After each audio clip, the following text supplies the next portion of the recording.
Nada justifica la violencia. Nada justifica alzarse en armas para defender sus ideas.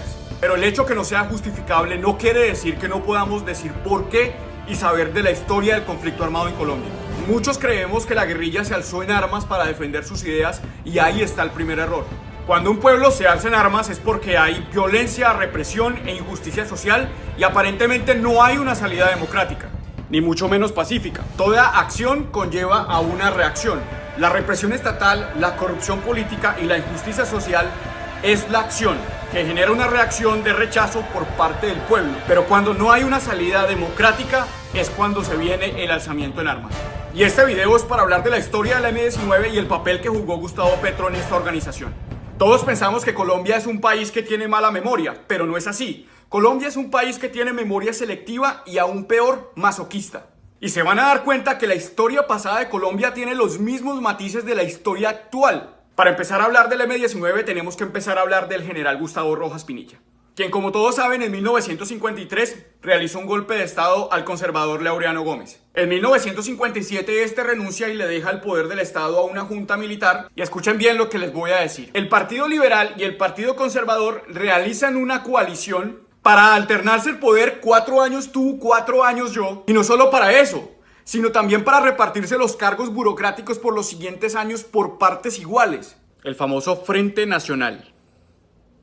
Estamos hablando de 1957, no estamos hablando del 2018. ¿Estamos condenados a repetir la historia o es simplemente un déjà vu? En 1970, Pastrana, padre y candidato del partido de la U, del Frente Nacional.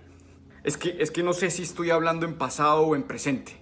Se proclamó presidente en el peor fraude electoral de la historia de Colombia. El señor Gustavo Rojas Pinilla, que 8 años antes había fundado la ANAPO, Alianza Nacional Popular, movimiento por el cual se presentó como candidato y era la antítesis de lo que representaba la política tradicional y el Frente Nacional. Repito, estamos hablando de 1970, no estamos hablando del 2018. El tercer puesto lo ocupó Belisario Betancur porque era disidente conservador y bueno, más tarde fue también presidente. En la noche del 19 de abril de 1970, el ministro de Gobierno Carlos Noriega ordena dictatorialmente suspender las transmisiones de los resultados electorales vía radio. Antes de esa suspensión, casi a medianoche, el país daba como ganador al señor Gustavo Rojas Pinilla. La diferencia con Misael Pastrana eran no más 20.000 votos. O sea, el país durmió con la idea de que el presidente era Gustavo Rojas Pinilla, pero al otro día, ¡pum!, el presidente es Misael Pastrana. Así, descarados. Y fue la acción que lleva a exmiembros de la ANAPO, entre ellos Jaime Bateman Cayón, Álvaro Fallat, Iván Mariño, Andrés Almaral, Eber Bustamante, entre otros. Venga, ¿qué dijo? ¿Eber Bustamante? ¿Y luego ese hoy no es uribista? Sí, pero no se me adelante. Crean el movimiento 19 de abril, o sea, M-19. Y Gustavo Petro no hizo parte de la creación del M-19. Antes de hablar del M-19 y la participación dentro del conflicto armado, tenemos que aclarar cuál era la ideología del M-19. ¿Qué le pasa? El M-19 era terrorista, comunista, silvestrista y por ahí sigue la lista. No, amigo, la ideología del M-19 era el nacionalismo. ¿Y qué es el nacionalismo? Como su palabra lo dice, viene del concepto nación. Y contrario al imperialismo, que es expandir la nación, el nacionalismo consiste en conservar lo que ya se tiene. Es el mantenimiento de una identidad nacional, o sea, es el extremo del patriotismo. Entonces, ¿el nacionalismo es de izquierda o es de derecha? En lo personal considero que no. Por ejemplo, Perón en Argentina era un nacionalista de derecha que conservó muchas políticas de izquierda. Otro ejemplo tenemos a Stalin en la Unión Soviética. Era un claro comunista, pero también era un nacionalista como tal. Y otros nacionalistas como Hitler en Alemania o Franco en España. Entonces, ¿qué clase de nacionalismo era la ideología del M-19? El nacionalismo democrático, que consistía en instaurar en Colombia una democracia de verdad. El M-19 empezó a realizar operaciones armadas cinematográficas como el robo a la espada de Bolívar o como la toma a la embajada de República Dominicana.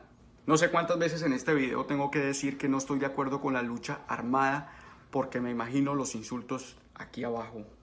Fueron muchos los intentos de paz en el gobierno de Belisario, inclusive se abrieron unas negociaciones de paz en Panamá, pero Bateman falleció en un accidente aéreo y las negociaciones quedaron suspendidas. Meses después los acuerdos se reanudan, se liberan los presos, son indultados y llegamos al famoso Acuerdo de Corinto. Pero habían miembros del ejército y del gobierno que eran opositores al diálogo, sabotaron el proceso y volvimos a la guerra.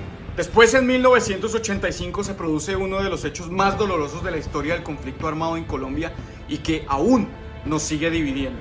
Sin duda es un capítulo oscuro dentro de la historia de Colombia, algo que nunca debió suceder. Muchos aún se cuestionan si la masacre producida ese día de noviembre de 1985 fue producida por la toma del M-19 o la retoma por parte del ejército.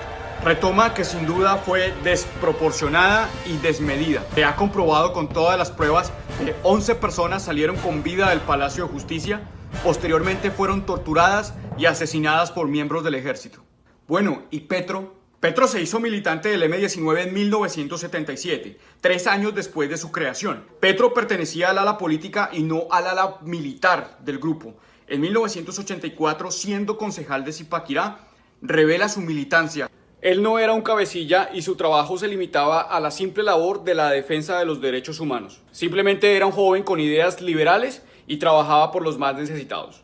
Gustavo Petro es capturado y torturado por parte del ejército en octubre de 1985, antes de la toma del Palacio de Justicia, y nunca se le comprobó haber participado en dicha operación militar ni en ninguna otra. Es juzgado por porte ilegal de armas y en octubre de 1987 sale libre y junto con Carlos Pizarro inicia el camino del proceso de paz en el gobierno de Virgilio Barco. Desafortunadamente en 1988 el M-19 secuestra a Álvaro Gómez Hurtado y para su liberación exigen la realización o el camino para empezar una Asamblea Nacional Constituyente. Ante la negativa del gobierno para impulsar una consulta popular que derivara en la Asamblea Nacional Constituyente, nace la iniciativa de la Séptima Papeleta, que fue un movimiento nacional estudiantil, movimiento que debería repetirse para exigir la paz en Colombia. Finalmente, el gobierno accede a hacer la consulta popular en 1990, al mismo tiempo que se realizan las elecciones presidenciales en Colombia, y gana con un 86% de aprobación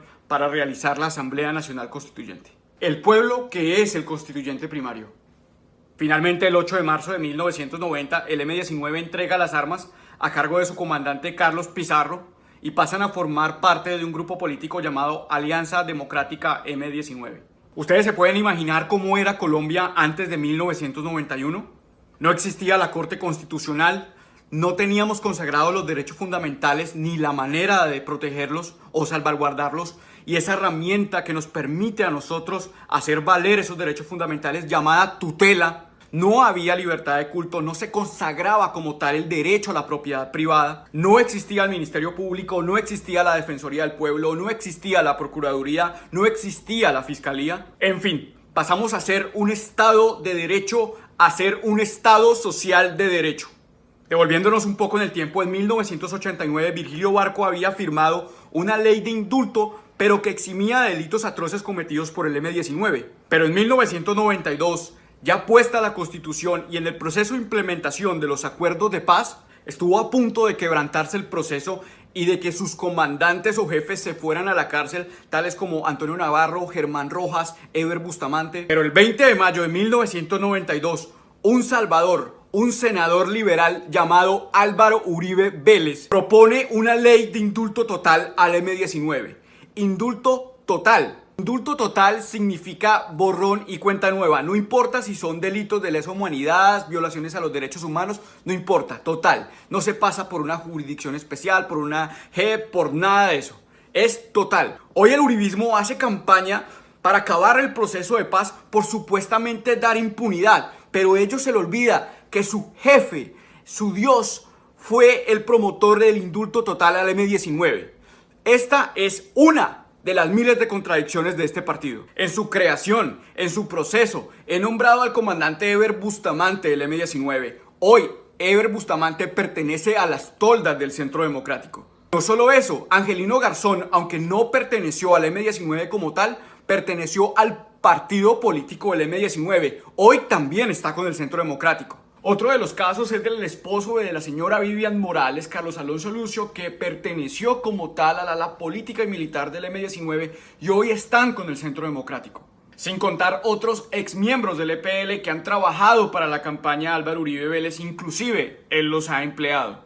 Pero pedirle coherencia al Centro Democrático es imposible, es de por sí incoherente. No sé si ustedes se gastaron 10 minutos de su tiempo viendo a esta persona tratando de explicarles que muy seguramente ustedes ya lo saben.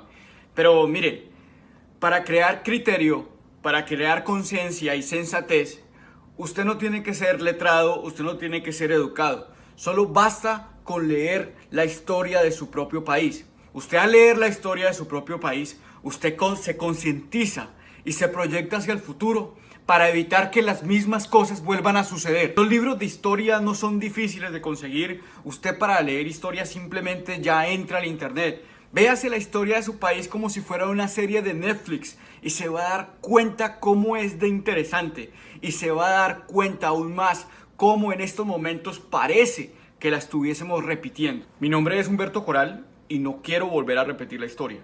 Por eso quiero que Gustavo Petro sea presidente.